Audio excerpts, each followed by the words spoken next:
হাদি, তুমি নির্বাচনে অংশগ্রহণ করতে চেয়েছিলে এবং সেই নির্বাচনে অংশগ্রহণ করতে গিয়ে নির্বাচন কিভাবে করতে হয় তারও একটা প্রক্রিয়া জানিয়ে গেছে আমাদেরকে।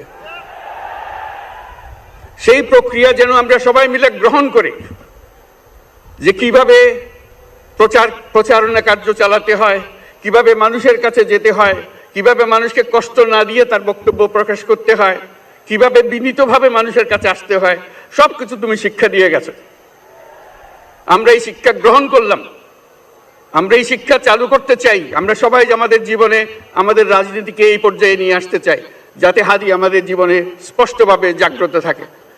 হাদি, তুমি হারিয়ে যাবে না, তুমি কোনোদিন কেউ তোমাকে ভুলতে পারবে না। তুমি যুগ যুগ ধরে আমাদের সঙ্গে থাকবে, আমাদেরকে তোমার মন্ত্র পুনঃ পুনঃ মনে করিয়ে দেবে, আমরা তোমাকে মনে করিয়ে দেব চলবীর অন্যতম মশির। আমরা সেই মন্ত্র নিয়ে আজকে সামনের পথে এগিয়ে যাব।